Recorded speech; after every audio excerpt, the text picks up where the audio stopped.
the book that helps you achieve everything. He who does not know what the world is, does not know where he is. And he who does not know for what purpose the world exists, does not know who he is, nor what the world is. A message from the 1st century for those of you who are striving to learn and progress. I lay this gently in your lap. I do so without the slightest fear that it will completely turn your world upside down. It will bring you health, wealth, success, and happiness, provided you understand and accept. Remember, TNT is a dangerously highly explosive substance, so if you embrace it, treat it gently. Over the centuries, its power has destroyed those who have tried to abuse it. Therefore, exercise great caution that it is used only for good. Everything can be proven by the teachings of the Bible, certain firmly established laws of physics, and last but not least, simple common sense. Listen and decide for yourself if the evidence I offer stands for itself. Some of you may only see the spiritual side, others may recognize the scientific truths, and still others may simply accept it as a practical operating tool to get you on the road to success. Many know the truth, and for those of you who will open your minds, the light will stream in with blinding white brilliance. I am indebted to an old friend of mine, an expert in X-rays and high-frequency electrical devices, who, when I was a boy experimenting with electricity, put the first piece of powerful TNT in my pocket. At the time, I didn't know what it was and didn't understand it, but luckily, it has stayed there all these years. Looking back, I understand why he didn't let me understand what it was. He believed in me and knew I would accept it when I was ready. It took me almost 30 years of searching for the secret. All that time, there was something in my pocket, within my grasp. However, I now have a firm grip on it and will share it generously. Know that, if used wisely, it will sweep away all obstacles and pave the path you want to travel throughout your life. For many years, I was a newspaperman, and often behind the scenes, I met great men and women, interviewed famous people. Of course, I studied them and tried to understand what special qualities they possessed that set them above the rest, but their secret eluded me. Then came the war, and I wondered why others were making progress while I seemed too blocked in my own ambitions. However, the war taught me that I can sleep in mud, eat moldy bread, and laugh afterward. This is part of my TNT, so remember what I learned. It helped me punch that old fear in the solar plexus, and I think it will help you too. Hoping to find a royal road to riches, I read hundreds of the so-called success books, and they led me nowhere. I did the same with books on philosophy and psychology, and still, the great secret remained just one step ahead of me. I joined secret fraternal organizations in the hope that I might find what I was looking for.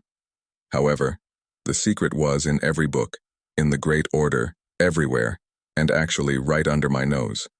But something stopped me, and now I have done my best to present it to you. After the war, I became a member of an investment banking organization operating all along the coast. Over the years, I cherished a pretty big dream, like thousands of others in all walks of business, only to discover that the castles in the air I was building were on shaky foundations. Something turned the world completely upside down financially, completely destroyed my castles in the air, and I got scared. I got lost in the fog. Everywhere I looked, something was falling on me. As the leader of the organization, my responsibilities multiplied. Our business was facing a crisis due to the economic changes that were taking place around the world, and many people who did not understand the disaster that had befallen business everywhere were critical. All this led to worries and many sleepless nights. I dreaded going to work for fear that each day would bring additional misery. The weeks went by, and the conditions got worse and worse. I was at a loss. Several times, I talked about giving up the business, and one day at the end of June 1931, I made the decision to leave. I mentioned it to one of the women I had been working with for several years, and saw reproach in her eyes. That night, I tried to sleep, but once again, it was impossible. I paced back and forth for hours when, suddenly, around 3:30 in the morning, I stopped and sat down. I could give in to the urge to escape and let the others carry on alone, or I could stay and do my bit, a duty I knew was too much for me. I found myself almost saying out loud, "Right is right. It was always right. It can't be any other way." This was something I had been taught since childhood. Suddenly, something seemed to unfold. A voice came out of nowhere and asked, "What have you been searching for all these years? What have you been learning? Where have you been? Where are you going? The royal secret?" I jumped up and shouted, "I know it. I have it now. It's the secret. That's what they wanted to teach you. It's the royal secret." Something told me that I would find these exact words in a book that had been given to me many years before, which I had tried to read, had not understood, and had put aside. It was written by a great man, Albert Pike, a mystic, poet, and scholar. I grabbed it off the shelf, flipping feverishly through the pages. The words were there, and I understood them immediately. Now, I had the key. I could see a wide, smooth highway, and at the end of that highway, a perfect flood of beautiful, radiant light. "That's the road you're on now. What a simple-minded fool you have been. They tried to teach you, they tried to help you, and you closed your mind, believing that you alone could find the path and stay on it." I was almost overwhelmed with the pure joy of it all. My fears, my worries were gone. I smiled. I knew I was right, and that from now on, everything would be all right for me. I slept like a baby. There was a different atmosphere in our office that day. The oppressive black clouds hanging over us began to dissipate. I told the woman with the reproachful eyes what had happened, and she gave me a knowing smile. She helped me get back on track, and I can never repay her. As one learned man said, "We are all born with the ability to distinguish between right and wrong, and we are born with the ability to accomplish anything. But some of us have to run full tilt into a stone wall and smash ourselves to pieces before we really know what we're about." I hit the wall with a huge thud, and it was the biggest and best thing that ever happened to me. Many who noticed the transformation asked for an explanation. I told some of my best friends, and now, here I am, telling you because I know I can do good. The morale of our entire organization was at an all-time low. Everyone was discouraged and scared due to the necessity of things. We had to do a U-turn. My job was to do everything I could to help the others because I knew it was the right thing to do. At first, I was undecided about what methods to use to help them, but I used my own system to address the subconscious. An inner voice told me to talk to them. Some were skeptical, but I said to myself, I can prove I'm right. During the weeks that followed, I spent every waking hour reviewing the books I had studied over the years. Of course, the Bible came first. Then came studies on yoga, the philosophy of the ancient Greek and Roman masters, and the later teachers and students. I reconsidered the meditations of Marcus Aurelius and Lar Hudson's Law of Psychic Phenomena. Again, another book, The Spirit World, written by the brilliant Dr. Hayden Chester, was another source of study. Again, I studied my books on physics, electricity, and those on the vibrations of light, and discovered that not only was I right, but that, strangely enough, the same general principles ran throughout. I reread numerous books on psychology and found the same story everywhere. I then quoted excerpts, and lo and behold, things began to move. It has always struck me that all the men and women who use this power, to use the words of my newspaper days, are headliners, the ones who make the front page. Something makes them throw away the bushel basket they hide their heads under, and they rise above the mundane. Many have mastered the art of reporting, the science of war, banking, statesmanship, politics, and the arts, but they are all in the full spotlight. Headliners. The number is legion. I'll name just a few: Nero, Julius Caesar, Christopher Columbus, Cleopatra, Balzac, Diapason, Sir Isaac Newton, Joan of Arc, Cromwell, Edgar Allan Poe, Benjamin Franklin, Alexander Hamilton, Bismarck, Graham Bell, General Grant, Cecil Rhodes, Clemenceau, Winston Churchill, Henry Ford. Everyone uses this power, I'm sure. I think he is the greatest headliner of today. You can find a lot of pictures of him in modern civilized clothes, but for several years he has cut his hair short, wears a loincloth, and a pair of huge glasses. I have no right to say that Gandhi adopted this attire for any particular reason, but I believe he did it to draw the world's attention to himself and the cause of India.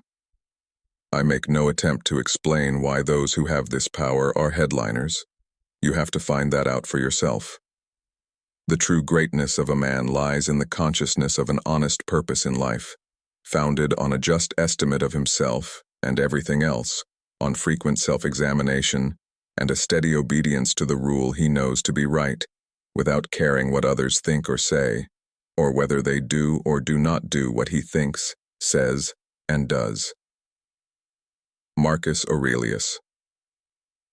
There are thousands, even millions of people who are seeking the secret, the key to health, wealth, happiness, contentment, to solving their problems. And I am sure that you too can acquire this key if you apply the ideas contained in this audiobook. What do you want? Where are you going? 1,000,000 watermelons on a Mississippi shore? 2 men were dozing. One of them yawned, stretched his arms, and sighed. "Man, I wish I had 1,000,000 watermelons." The other man said, "Russ, if you had 1,000,000 watermelons, would you give me half of them?" "No." "Would you give me a quarter of them?" "No. I wouldn't even give you a quarter of them." "Russ, if you had 1,000,000 watermelons, wouldn't you even give me 10 of them?" "No, I wouldn't even give you 10 of them." "Well, wouldn't you give me one miserable watermelon?" "Say, Sam, I wouldn't even give you a bite of one if I had 1,000,000 watermelons." "Why not, Russ?" "Because you're too lazy to make a wish for yourself." There's a lot to learn from this story. I am fully aware that some will scoff.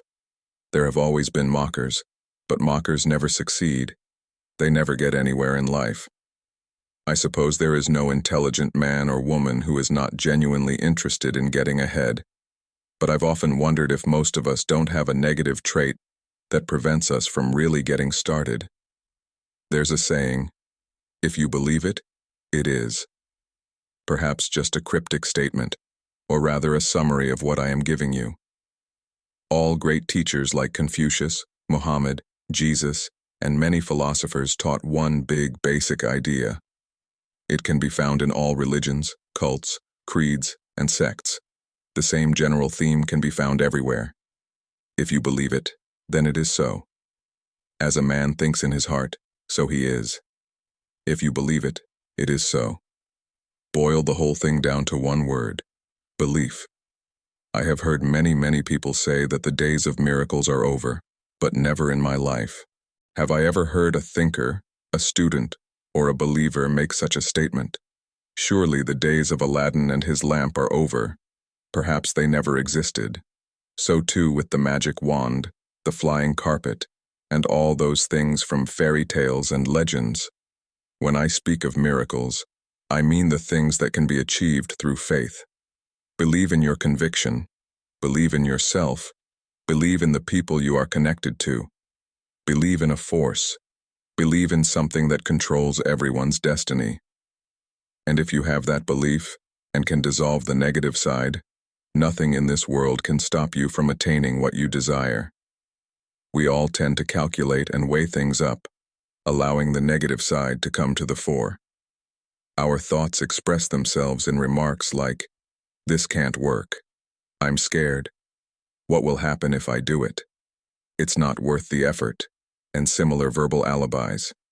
If you have not already expressed these thoughts yourself, then others have expressed them to you, and through the power of suggestion, you have accepted them as your own conclusions. This same message has been written and delivered thousands of times. It is found in the Bible, in the great brotherhoods. It guided the 3 wise men, the Crusaders carried it, and every outstanding personality in history has used it. Moses, Alexander the Great, Napoleon, Shakespeare, Washington, Lincoln, Roosevelt, Wilson, Benjamin Franklin, Edison, and thousands of others had a grip on this something. History has used it. The sages of all times, the medicine men, religious leaders, great teachers, yogis, the healers, the miracle workers, they all knew this secret. They were all human beings.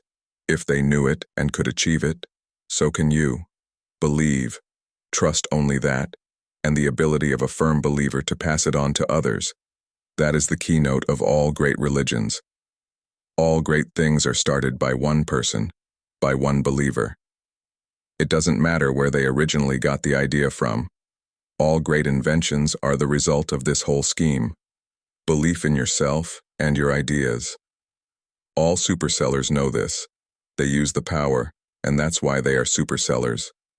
Every community action, every forward movement, everything of value succeeds because a person has faith and is able to pass it on and share it. Think about it. Meditate on it, and you will realize that every word is true. Many envy the man or woman who gets ahead. They envy their financial success, their power, their influence. Have you ever looked for the explanation? Everything anyone has ever done constructively has been done by them. Each of us, if put on the right path, can achieve what we envision, if you believe it is so. Where there is a will, there is a way.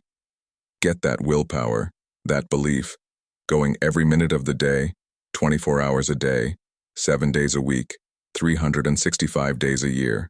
I promise you, if you do this, you will leave those around you behind in the progress you make, as quickly as high-frequency electrical discharges vibrate through the ether. A voice within me speaks.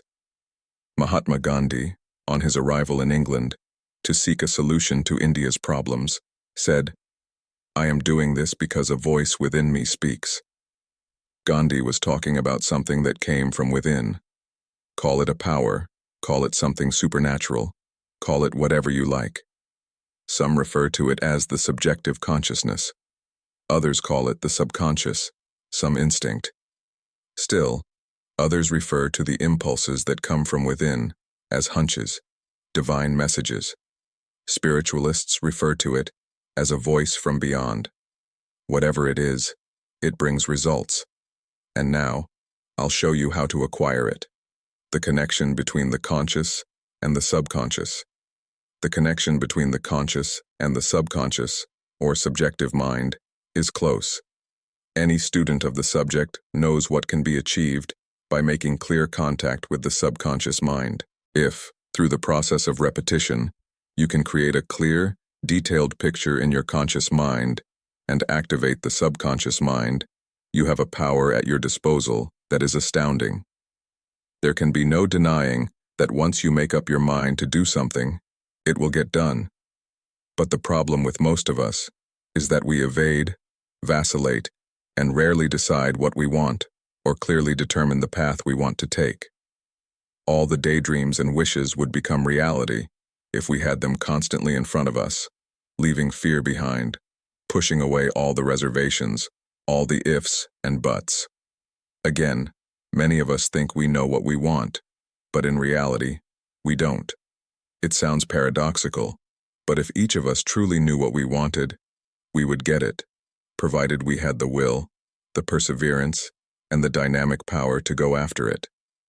If you now have the desire, the foundation has been laid. Get a perfect, detailed picture of the thing or things you want. He who knows how to plant will not see his plant uprooted. The one who knows how to hold will not have anything taken from him.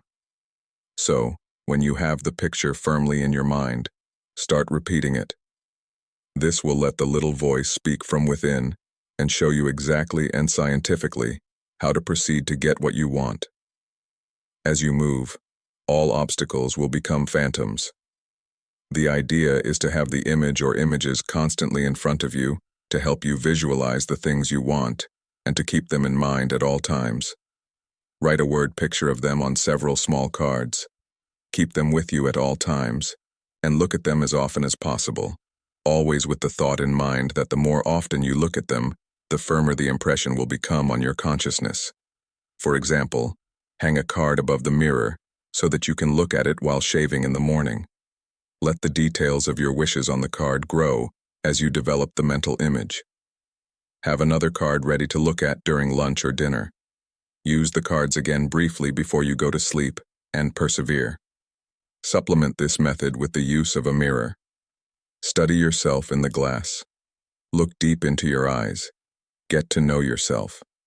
Sooner or later, you will see the reflections of your desires in your mirror every time you look into it, and your daydreams will gradually take shape. Once you have clearly defined the images, don't let them escape for a moment. Hold on to them with steel bands. Constant practice, writing down your wishes, and using a mirror will all work wonders. Soon, you will be able to form the images as you wish without the use of cards or mirrors, and you will find that you are tapping into the subconscious almost automatically. Remember, this whole subject is as old as the universe. The only thing I am doing is giving you practical instructions. The effectiveness of prayer. I assume that most of you have learned the effectiveness of prayer. Think for a moment. It is the desire, the prayer, that constant repetition.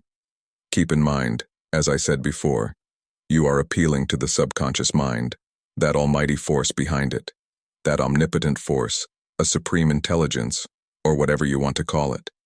It's easier to go with the flow than to fight against it, but you have to harmonize with others, with everything around you. Not only let your breath act in harmony with the air that surrounds you, but let your intelligence now be in harmony with the intelligence that encompasses all things. The law of compensation. Meditate for a moment, and you will realize that I am giving truths that many may have forgotten.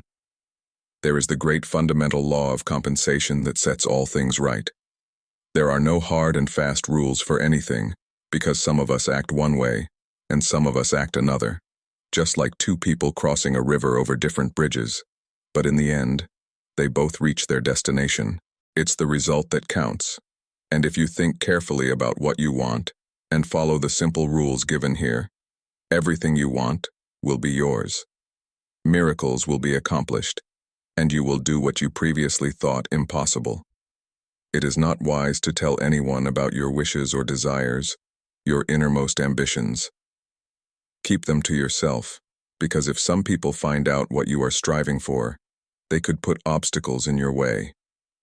If obstacles happen to fall in your path or are placed there, climb over them or walk past them, whistling happily. Remember that only you can stop yourself. I know it, I believe it, and it is so. Look inside yourself. Inside is a vast mountain of goodness, and it will always bubble up. Be careful how you use the power that will be yours. It will act like a boomerang and destroy you and everything you hold dear if you use it for evil. Therefore, use it only to do the greatest good for yourself and others, and to bring happiness to you and those around you.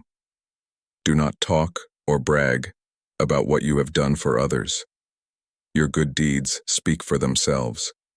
Just continue to be grateful that you are on your way. That is enough. What is personality? What is it that, when you are in the presence of another person with personality, captivates you? What is it that makes you feel overshadowed by their mere presence? It is nothing other than a dynamic force coupled with willpower that draws from this vast reservoir of the subconscious. There are millions of people who have this personality. Some say it is simply in their nature. Perhaps it is, in which case they use this power unconsciously. It just comes to them. When this thing called personality is backed up by willpower, something moves. When I try to push through an idea, I first have to believe in the idea. I have to dream it, eat with it, sleep with it. I have to carry it with me every moment of the day until it becomes a part of me. You need to know what you're talking about, and only hard, personal, intelligent study will allow you to do that. One more thing. Stay informed about what is happening in the world around you. Wake up, know what is going on, and stay in step with worldly affairs. The better informed a person is, the better equipped they are to get what they want. Remember that knowledge is power. He who knows others is wise, but he who knows himself is enlightened. Study, learn, and work. Develop a keen sense of observation. Become alive to yourself, and you will transfer that energy to others. Acquire confidence and enthusiasm, and you will create similar vibrations around you. This is the theory of all life, as old as the world itself. Like begets like. A laugh begets a laugh. A good deed begets a good deed. Wealth begets wealth. Love begets love, and so on. The ancient law of attraction, formulated in Ampere's theory of electromagnetism, states that parallel currents in the same direction attract each other. When they are out of tune and antagonistic, they upset others and make them antagonistic, because parallel currents in opposite directions repel each other. Every physical movement tells a story. Each one characterizes your personality. Take a close look at yourself in the mirror and question yourself again and again. You know whether you have it or not. If not, decide to get it. You can and you will get it once you decide. If you develop that intensity and determination to move forward, it will soon be visible in your eyes. It takes an affirmative type to make progress, and you can transform yourself into an affirmative type. Every day, in every way, I am getting better and better. Always keep in mind what you want, and those positive thoughts will in turn be passed on to the subconscious. Think of health, wealth, and happiness, and they will all be yours. It can't be any other way. We all know people who constantly talk about back pain, headaches, or other types of discomfort. They almost insist on it, and through constant repetition, the pain becomes a reality. If you have such pain or discomfort, there is no reason to talk about it. Likewise, there is no reason to dwell on your worries or problems. Don't talk about them, don't think about them, and they won't occupy your mind. It's the repetition that keeps them there. Reverse the process, move away from negativity, and become an affirmative type. Think affirmatively, and your pains, worries, and problems will disappear. If you are tormented by something external, it is not the thing itself that bothers you, but your own judgment about it, and it is within your power to change that judgment. If something in your disposition causes you pain, who can stop you from correcting your opinion? If a train thunders across the tracks in front of you, what do? Surely, you won't put the train in reverse. Instead, you will slam on the brakes and wait until the train passes, then continue on your way. If things go wrong around you, just slam on the brakes, pause until you can clearly see the road ahead. No power in the world except your hand can shift your car into reverse. So, when you find yourself in reverse, remember that you alone got yourself there. We are living in a time of great crisis. Courage and bravery are needed now more than ever in human history, but there is no cause for despair. On the one hand, there is a path to such achievements, wealth, and happiness as mankind has never known. Life, as we know it now, sometimes feels very good. However, we often spoil it for ourselves and for others through fear, foolishness, hatred, quarrels, mistrust, and anger. There is no reason to continue in this way. We don't have the health we could have. We don't experience a tenth of the happiness we could have. But it is within the power of the human will to change all of that. H.G. Wells once said that power, that vital energy, or whatever it is inexhaustible, and it's so easy to use it if you just have the key. Successful people are not shaped by what others have made of them, but by what they have made of themselves. There are only two ways to move, forward or backward. So why not move forward? You can shift gears and move ahead. When fear rules the will, nothing can be done. But when a man casts fear from his mind, the world becomes his oyster. To lose a little money is nothing, but to lose hope, nerve, and ambition, that is what makes men castaways, as Robert Newton said. Find out exactly what you want, and by using the methods given, you will discover that more doors are open to you than you ever dared to dream. I am not interested in prophetic declarations. I am interested in results. A light will dawn on you, and you will clearly see how to achieve what you are striving for. The receptive state of mind. Before I close, I should mention that conscious thinking must be put into a receptive state in order to get ideas from the subjective or subconscious mind.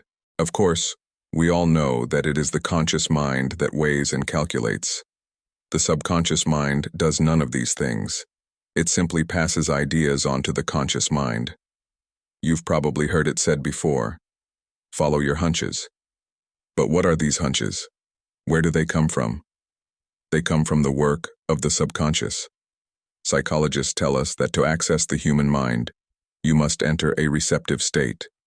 By relaxing, you become calm, meditate, and enter the great silence. Keep meditating, and your problems will dissolve into nothingness. When you have achieved this state, concentrate on what you want. Then, when the intuitions come, grasp them and act on them as the little voice tells you. Do not discuss or argue. Simply do what you are told and do it immediately. Follow these instructions, and the path before you will be illuminated, allowing your burdens to gradually fall away. If you are shy or reticent, remember that it is because of yourself. Don't blame the stars, society, or the world. Just shift gears and start moving, like attracts like. If you provide a service, you will receive huge dividends. There's nothing mysterious about it. It simply is. I am the master of my destiny. I am the captain of my soul. As a man thinks in his heart, so is he. I know it, I believe it, and that's the way it is. If you remember anything from what I have said, then I have achieved something. Listen to it again carefully, and then again, a week later. If you put the ideas presented to you into practice, you will soon realize that I have given you truths that are as old as humanity itself. They have always worked, and they will always work. Make them a part of your daily life, and you will succeed. Believe, have faith, and you will unlock the golden key to yourself. Thanks for listening to or reading this from Tamuda for USA.